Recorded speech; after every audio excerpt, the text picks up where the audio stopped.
بچه کلیپ رو نگاه کردین؟ اگه دوست داشتین آخرش لایک و ساب یادتون نره. ممنون.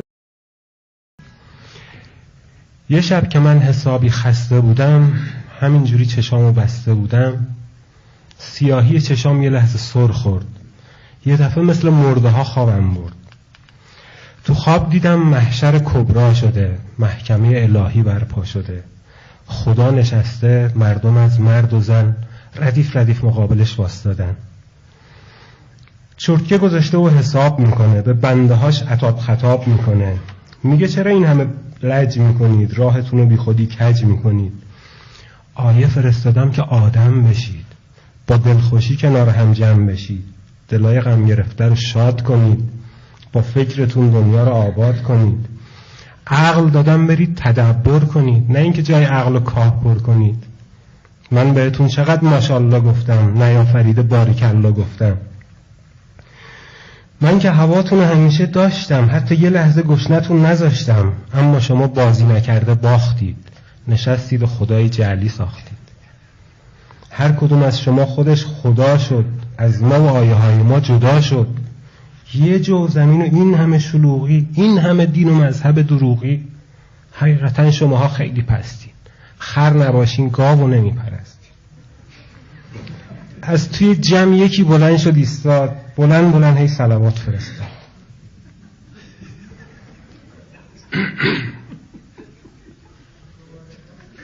از توی جمع یکی بلند شد ایستاد، بلند بلند هی صلوات فرستاد. از اون قیافه های حق به جانب، هم از خودی شاکی هم از اجانب. گفت چرا هیچ که روسری سرش نیست؟ پس چرا هیچ کی پیش همسرش نیست؟ چرا زنا اینجوری بد لباسن؟ مردای غیرتی کجا پلاسن؟ خدا بهش گفت بتمرک، حرف نزن. اینجا که فرقی ندارن مرد و زن. یارو کنف شد ولی از رو نرفت، حرف خدا از تو گوشاش تو نرفت. چشاش میچرخن، نمیدونم چشه. آهان میخواد یواشکی جیم بشه. دید یه کمی سرش شلوغ خدا، یواش یواش شد از جماعت جدا. با شکمی شبیه بشکه نفت یهو سرش رو پایین انداخت و رفت. قراولا چند تا بهش ایستادن، یارو وانستاد تا جلوش واسطادن.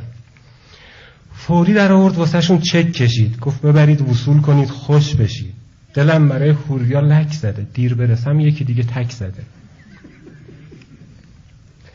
اگه نرم حوریه دلگیر میشه، تو رو خدا بذار برم دیر میشه. قراول حضرت حق دمش کرد، با رشوه خیلی کلون نشد نر. گوشای یارو رو گرفت تو دستش، کشون برد یه جایی بستش. رشوه حاجی رو ضمیمه کردن، توی جهنم اونو بیمه کردن.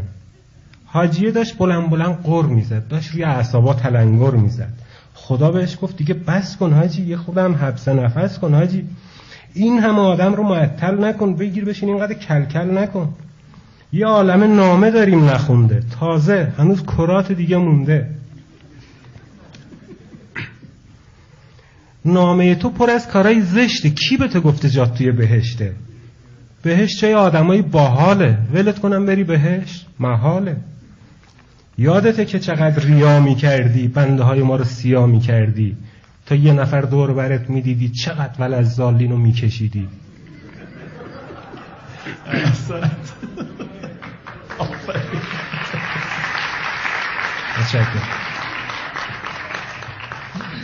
این همه که روزه و نوح خوندی، یه لقمه نون دست کسی رسوندی؟ خیال میکردی ما حواسمون نیست؟ نظم و نظام هستی کشکی کشکیست. هر کاری کردی بچه ها نوشتن، میخوای برو خودت ببین تو زوم کرد. خلاصه وقتی یارو فهمید اینه، بازم درست نمیتونست بشینه. کاسه صبرش یه دفعه سر میرفت، تا فرصتی گیر می آورد در میرفت. قیامت اینجا عجب جاییه، جون شما خیلی تماشاییه. از یه طرف کلی کشیش آوردن، کشون همه رو پیش آوردن. گفتم اینا رو که قطار کردن، بیچاره ها مگه چیکار کردن؟ مأموره گفت میگم بهت من الان، مفسد فی الارض که میگن همین ها. گفت اینا بهش فروشی کردن، بی پدرها خدا رو جوشی کردن. به نام دین حسابی خوردن اینها، کفر خدا رو در آوردن اینها. بد جوری ژاندارک و اینا چزوندن، زنده توی آتیشونو سوزوندن، روی زمین خدایی پیشه کردن، خون گالیله رو تو شیشه کردن. اگه بهش بگی کلاتو صاف کن، بهت میگه بشین و اعتراف کن. همیشه در حال نظاره بودن. شما بگو اینا چی کاره بودن؟ خیام اومد، یه بطری هم تو دستش، رفت یه گوشه‌ای گرفت نشستش. حاجی بلند شد با صدای محکم گفت این آقا باید بره جهنم. خدا بهش گفت تو دخالت نکن، به اهل معرفت جسارت نکن. بگو چرا به خونه این هلاکی؟ این که نه مدعی داره نه شاکی، نه گرد و خاک کرده و نه هیاهو، نه عربده کشیده و نه چاقو، نه مال این نه مال اونو برده، فقط عرق خریده رفته خورده. آدم خوبیه، هواشو داشتم، اینجا خودم براش شراب گذاشتم. یهو شنیدم ایست خبردار دادن، نشسته ها بلند شدن واسطادن. حضرت اسرافیل از اون ور اومد، رفت روی چارپایه و چند تا سور زد. دیدم دارن تخت روون میارن، فرشته ها رو دوششون میارن. مونده بودم که این کیه خدایا؟ تو محشر این کارا چیه خدایا؟ فکر میکنید داخل اون تخت کی بود؟ الان میگم، یه لحظه. اسمش چی بود؟ همون که کارش عالی بود، اون که تو دنیا مثل توپ صدا کرد، همون که این لامپا رو اختراع کرد، همون که کارش عالی بود، اون دیگه. بگید بابا، توماس ادیسون دیگه.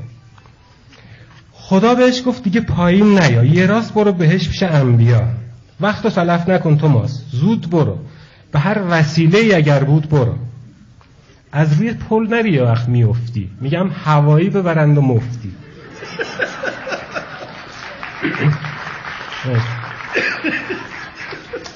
باز حاجی ساکت نتونست بشینه، گفت که مفهوم عدالت اینه.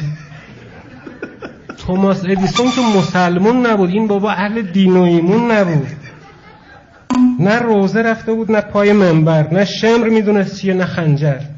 یه رکعت هم نماز شب نخونده، با سیم میما شب رو به صبح رسونده.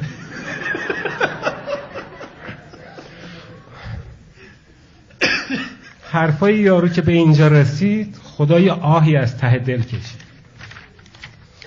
حضرت حق خودش رو جابجا کرد، یکم به این حاجی نگاه کرد. از اون نگاه‌های عاقل‌اندر سفیهشو باید بیارم اینور.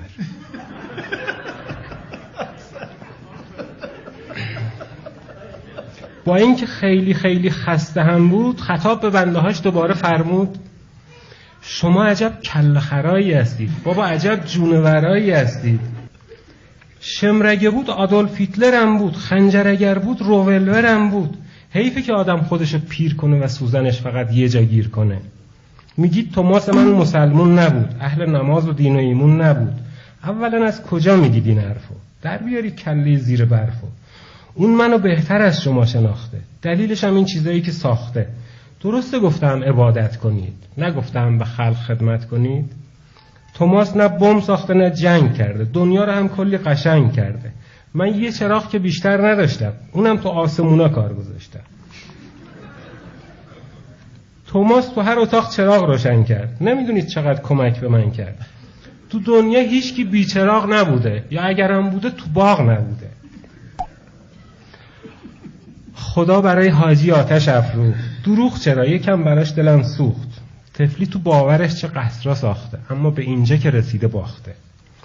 یکی میاد یه حاله‌ای باهاشه، چقدر بهش میاد فرشته باشه. اومد رسید و دست گذاشت رو دوشم، دهانش آورد کنار گوشم. گفت تو که کلت پر قرمه سبزیست، وقتی نمیفهمی بپرسی بد نیست. اون که نشسته یک مقام والاست، مترجمه، رفیق حق تعالی است. خود خدا نیست، نمایندشه، مورد اعتمادشه، بندشه. خدای لم یلد که دیدنی نیست، صداش با این گوشا شنیدنی نیست. شما زمینی ها همش همینید، اون مرمیزی رو خدا میبینید.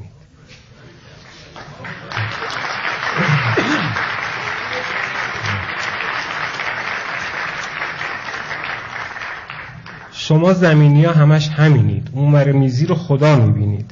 همینجوری میخواست بلنشه، نم نم گفت که پاشو باید بری جهنم. وقتی دیدم منم گرفتار شدم داد کشیدم، یه دفعه بیدار شدم. متشکرم.